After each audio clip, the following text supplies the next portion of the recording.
ওই যে সবুজ দেখতেছেন, এটা হলো মূল নদী। এখানে বালু পাথরে এটা জমাট বেঁধে উঁচা হয়ে গেছে, নদীর গতিপথটা ওইদিকে ইন্ডিয়ার দিকে চলে যাচ্ছে।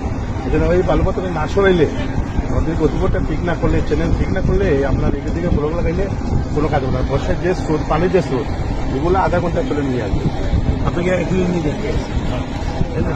এখানে ইয়ে সিভিলে তো আসে নাকি? আসছে। আর ইয়ে আমাদের তত্ত্বাবধায়ক প্রচুর একটু আসছে, আমার দেখতে আছে আমার দায়িত্বে আছে, কাজে আছে। তাহলে এই যে আপনি এখানকার কি আমি বলছি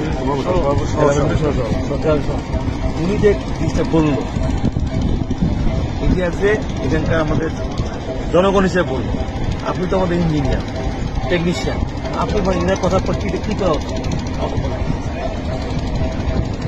আপাতত আমাদের তাই না, কাজ তো আমরা করছি, পাবলিক প্রশাসন যেটা, সেই প্রেক্ষিতে আমাদের কি করা উচিত?